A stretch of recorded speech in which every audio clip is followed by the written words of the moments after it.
नमस्कार। कहानी संग्रह में हमारे सभी दर्शकों का हार्दिक स्वागत है। दर्शकों, आज हम आपको शीतला अष्टमी पूजा व्रत शीतला देवी की कथा सुनाएंगे। हम आपको कथा सुनाएं इससे पहले अगर आपने हमारे चैनल को सब्सक्राइब नहीं किया तो प्लीज जल्दी से सब्सक्राइब कर लीजिए। वैशाख कृष्ण पक्ष की अष्टमी को शीतला माता की पूजा की जाती है। यह पूजा बच्चों को चेचक के प्रकोप से बचाने के लिए की जाती है। प्राचीन मान्यताओं के अनुसार शीतला अष्टमी के दिन घर की स्त्रियां नहा धो के शुद्ध मन से माता रानी का व्रत करती हैं। इस व्रत को करने से हमें धन धान्य की प्राप्ति होती है और हमें माता प्राकृतिक विपदाओं से दूर रखती हैं। इस पर्व को बसौड़ा भी कहते हैं। इस दिन हमें बासी भोजन का ही सेवन करना चाहिए। शीतला माता को प्रसन्न करने के लिए हमें एक दिन पहले ही भोजन बना कर रख लेना चाहिए। सुबह नहा धोकर शीतला माता के मंदिर में जाकर एक लोटा ठंडा पानी का चढ़ाएं और माता रानी से अपने परिवार व पड़ोस की प्राकृतिक विपदाओं को दूर करने के लिए प्रार्थना करें। इसके बाद घर के सभी सदस्य बासी भोजन ग्रहण करें। अगर घर में किसी को चेचक निकली हो या परिवार में किसी की मृत्यु हो गई हो तो इस व्रत को हमें नहीं करना चाहिए। प्राचीन काल में एक गांव में एक देवरानी और जेठानी रहती थी। उनके दोनों के एक एक पुत्र थे। जेठानी बहुत ही झगड़ालू प्रवृत्ति की थी। दौरानी ठीक इसके विपरीत स्वभाव की सौम्य और शांत प्रिय थी। जेठानी घर का कोई भी कार्य नहीं करती थी, सारा कार्य देवरानी ही करती थी। वह सारे दिन हंसती मुस्कुराती रहती थी। एक दिन शीतला अष्टमी आई। सास ने छोटी बहू से भोजन बनाने के लिए कहा। वह देर रात तक अनेक प्रकार के सुंदर और स्वादिष्ट पकवान बनाती रही। इतने में उसे अपने बच्चे के रोने के सुर सुनाई दिए और वह बच्चे को दूध पिलाने के लिए एक पलंग पर लेट गई। दिन भर की हारी थकी थी तो वह सो गई। उसका चूल्हा जलता रहा। आधी रात बाद व्यतीत हो जाने पर शीतला माता भ्रमण करती हुई उसके घर में आई। चूल्हा जलता देख वह चूल्हे में लौटने लगी। उनका पूरा शरीर बुरी तरह जल चुका था। शीतला माता ने छोटी बहू पर क्रोधित होकर उसे श्राप दिया, जैसे मेरा शरीर जल रहा है वैसे तेरा पेट भी जले। सुबह छोटी बहू उठी तो उसने देखा चूल्हा जल रहा है। उसके पास उसका बच्चा लेटा था, वह मर चुका है। उसने देखा कि उसका बच्चा बुरी तरह जला पड़ा है। वह समझ गई शीतला माता के कोप के कारण यह सब हुआ है। वह जोर जोर से रोने लगी।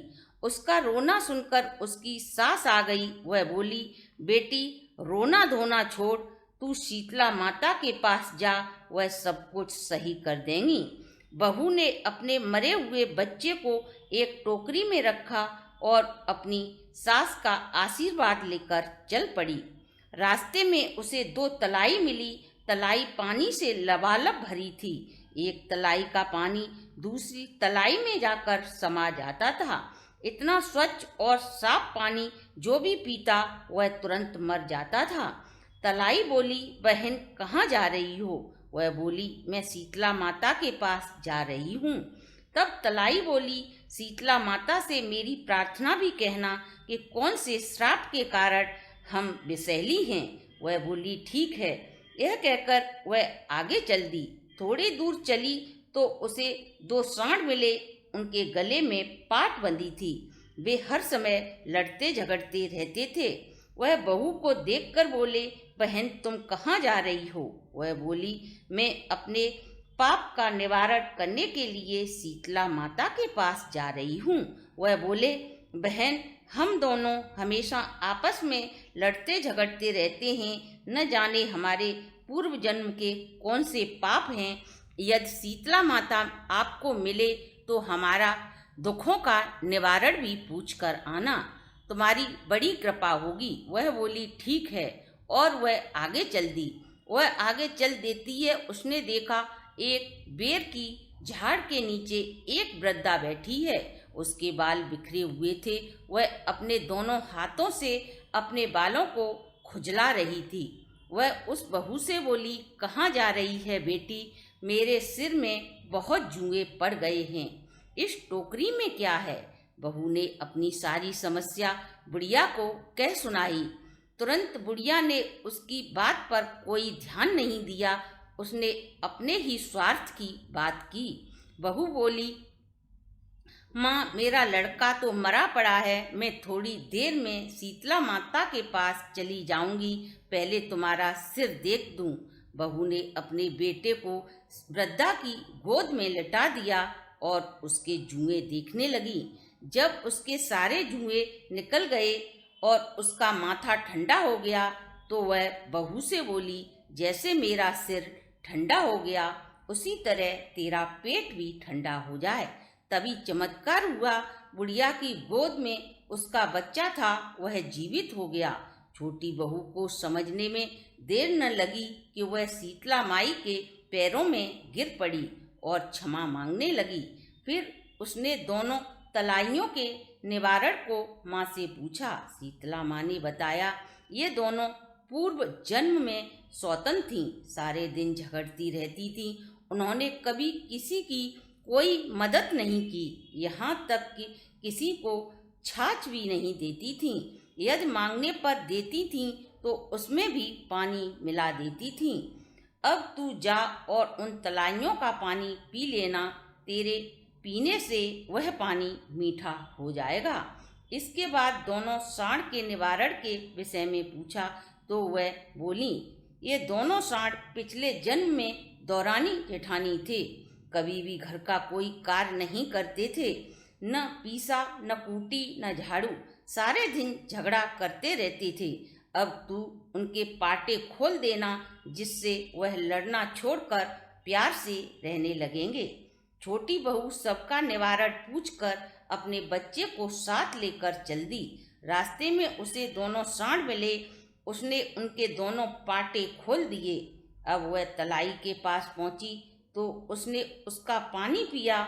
उसके पानी पीते ही दोनों तलाइयों का पानी अमृत के समान हो गया। अब वह अपने बच्चे को लेकर खुशी खुशी घर पहुंची। उसकी सास उसे देखकर बहुत खुश हो गई। जैसे ही उसकी जेठानी ने उसे देखा तो वह जल भुनकर राख हो गई। छोटी बहू जैसे ही अपने घर को देखती है, उसका घर धन और अन्न से भरा पड़ा है। जब उसकी जेठानी को पता चला कि उसका घर अन्न धन से भरा पड़ा है तो वह बोली, अगले वर्ष मैं भी ऐसा ही करूंगी और शीतला माता के दर्शन और आशीर्वाद प्राप्त करूंगी।